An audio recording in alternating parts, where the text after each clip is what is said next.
A maioria das pessoas, especialmente os advogados, tem uma crença de que escrever muito é válido, ou causas complexas, causas grandes exigem muito papel, escrever muito, escrever difícil, palavras difíceis, rebuscadas. Normalmente os advogados são assim, gostam de escrever, gostam de falar muito, mas eu não sei se essa regra se aplica, na verdade, eu tenho certeza de que não é o melhor caminho para os tribunais superiores. Aí você vai me perguntar, então quanto que eu devo escrever? Eu vou te responder assim, o suficiente. E o que seria o suficiente? Depende, mas já de pronto eu digo, menos, quanto menos, melhor. Então é claro que numa causa complexa, de teoria, com uma teoria muito complexa, que exige que você desenvolva uma coisa nova, aí sim você pode escrever um pouco mais. Mas se ela não tem toda essa complexidade, essa dificuldade, se ela não te demanda escrever tanto, você não precisaria, em tese, gastar muitos elementos. E por que eu estou fazendo essa postagem, insistindo muito nesse ponto? Ontem eu coloquei uns cards de hipótese de admissibilidade de recurso especial e hoje, coincidentemente, eu estava fazendo a análise de risco, né, de expectativa de um recurso no tribunal e acabei por escrever esse recurso. Então nós estamos falando de uma causa de centenas de milhares de milhões de reais, então muitos milhões, que um acórdão do Tribunal Regional Federal com 27 páginas, se a gente contar a ementa. O meu recurso especial, escrito com base nesta decisão, ele tem 13 páginas, a metade. Então eu vou aproveitar esse vídeo das hipóteses de cabimento para falar um pouco da prática, como é que você começa e faz um recurso especial. Parar com o discurso e vamos realmente para a prática. Como é que eu fiz, como é que eu costumo fazer e como é que eu acho que deve ser feito.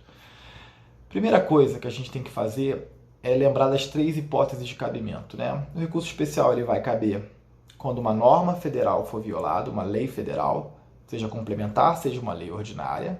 Lembrando que não cabe contra decreto ou qualquer outra espécie de norma. Quando o tribunal jogar válida uma lei local em detrimento de uma lei federal, isso é um pouco mais raro, ou quando tiver uma divergência jurisprudencial. No meu caso, eu peguei o acórdão, li, tentei levantar dentro das teses que a gente estava trabalhando, que eu queria trabalhar, alguma divergência específica. Não tinha. Divergência é muito difícil de você encontrar. Assim, difícil. Quando o caso é mais único realmente, né? Então a gente tem que saber o seguinte, a divergência ela exige que você tenha fatos iguais ou análogos, o mesmo dispositivo jurídico sendo aplicado de forma diferente por tribunais distintos ou entre o seu tribunal e o STJ. Então é mais difícil ter divergência. No caso, neste meu caso, vai ser pela primeira hipótese de cabimento, que é violação à lei federal. Então, já estavam pré-questionados os dispositivos, então a gente não tinha necessidade de fazer um embargo de declaração para pré-questionamento, que vai ser um tema de um vídeo específico. Eu queria falar muito de pré-questionamento, do ED pré-questionador, mas todos os dispositivos estão pré-questionados. O que eu faço, e eu recomendo que se faça e que eu fiz, eu fui destacando do acórdão recorrido os trechos que eu iria usar, colocando ao lado o artigo que foi violado. Então eu copiava do acórdão, né? já estava em meio eletrônico, copiava, colocava num documento em Word em branco e do lado e embaixo eu colocando o dispositivo que eu achava que estava violado.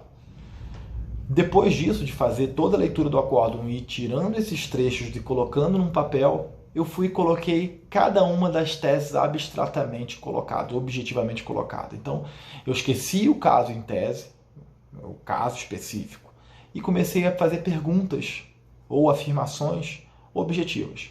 Eu vou dar o exemplo de uma delas que estava nesse recurso. Eu queria saber se nos termos do artigo 70 da Lei de Crimes Ambientais, que prevê a infração administrativa, deve ser punida a conduta ou o resultado.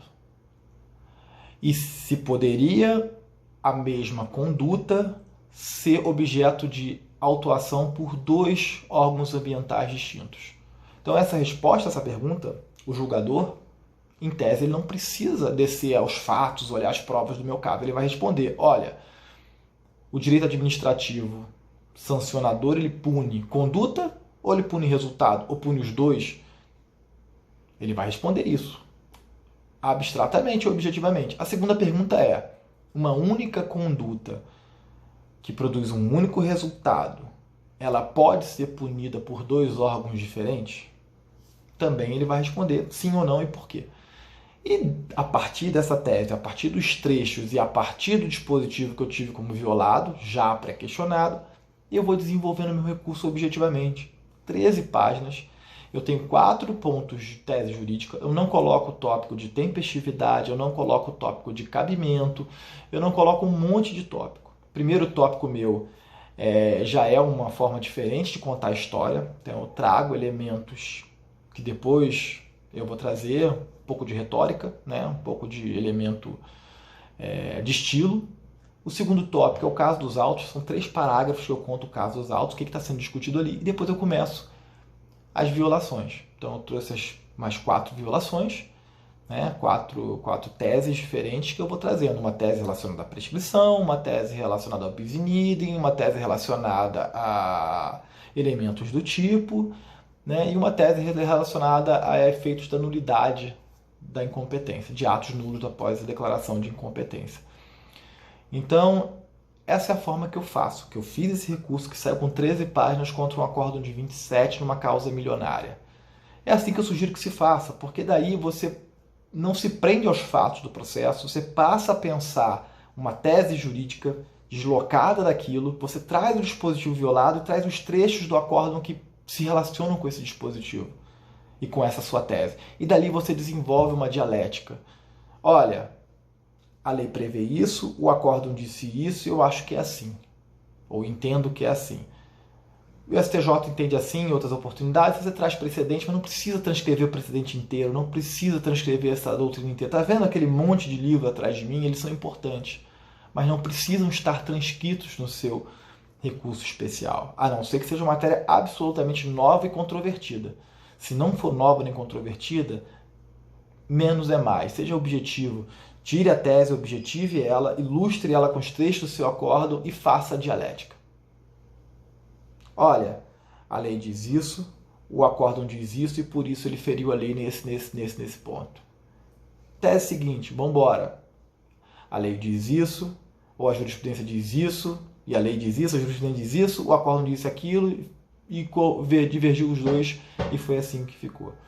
Então, espero ter ajudado a vocês. Cabimento, olhe qual das 3 hipóteses. A primeira hipótese é a mais comum de acontecer. Se só quiser fazer por divergência, inclui também o tópico da violação legal.